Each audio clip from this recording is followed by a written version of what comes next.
We've seen many advances in the technologies associated with armed conflict during recent years, but one of the most significant force multipliers for the individual warrior on the battlefield or on the street is the proliferation of quality fighting rifle optics. Many of these advancements aid the competitive shooter also, as numerous advancements in rifle optics have either originated from or migrated to the competitive arena. The problem is, there's a dizzying array of options in optics, mounting, and employment to sort through when figuring out the best option for your needs. Whether for military use, for the LE patrol rifle, for the private security contractor, for the citizen defensive rifle, or for competitive endeavors.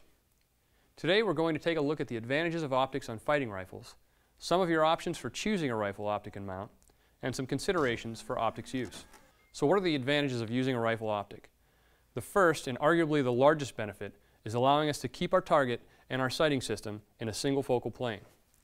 When using iron sights, we know that to maximize our hit potential at range, we need to have the front sight in focus with a blurry rear sight and a blurry target.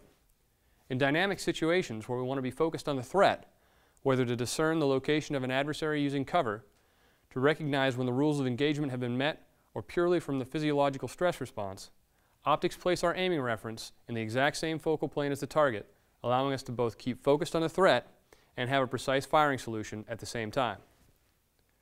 Optics also, in general, have the capability to give us a more precise aiming reference at range. The standard M4 front iron sight will appear to cover 8 to 10 minutes of angle and width on a target, roughly, where most fighting optics use an aiming reference that is from 1 to 4 MOA across at that range.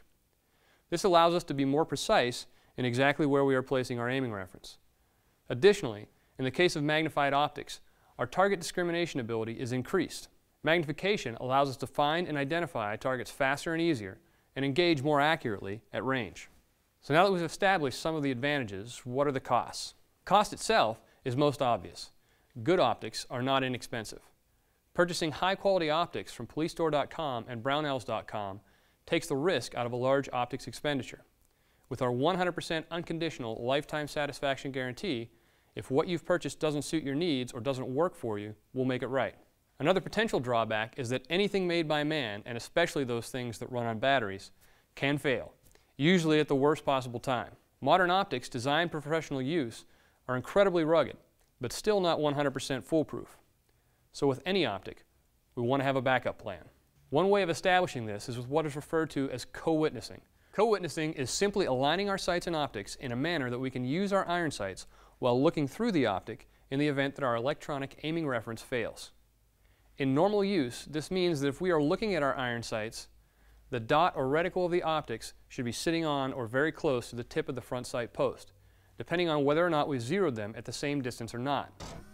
We can have an absolute co-witness, where our correct iron sight picture and dot coincide with the center of the optic field of view, or we can have a lower 1/3 co-witness, where the sights and dot line up in the bottom of the optic field of view. Switching between the two is a matter of how high or low you mount your optic in relation to the iron sights. The lower 1/3 co-witness has the advantage of obstructing less of your field of view with your iron sights when working with the optic aiming reference centered in the tube, and the absolute co-witness has the advantage of not requiring to change your head position at all to switch to your irons. Both methods have their proponents. On some rifles, like this AK with a Midwest Industries rail, a lower 1/3 or even lower 1/4 co-witness is all that is available, and an absolute co-witness is impossible. Another way of having a backup sighting system is the tandem or parallel sighting system. This is simply a redundant sighting system that can be used without removing the primary optic, but which will require a shift of head position to get to the alternate sighting system. An example of tandem or parallel sighting is this Trijicon ACOG, which has iron sights and a supplemental optic in addition to the primary optic. The last way to access backup irons can actually be used in conjunction with the other two, or by itself when neither of the others are present, and here we're referring to quick detach. Through the use of levers and cams, quick detach can be had on aftermarket mounts, rings, or built into the base of some optics. This allows us to remove a malfunctioning optic to access a backup sighting system if we do not have tandem or co-witness, or in the case of a co-witness system, can allow us to remove an optic that is damaged to the point that we can no longer see through it. As a personal preference, I insist on co-witness capability for all unmagnified optics, tandem or parallel capability with all magnified optics, and I prefer to have quick detach on everything. Now let's take a closer look at unmagnified optics.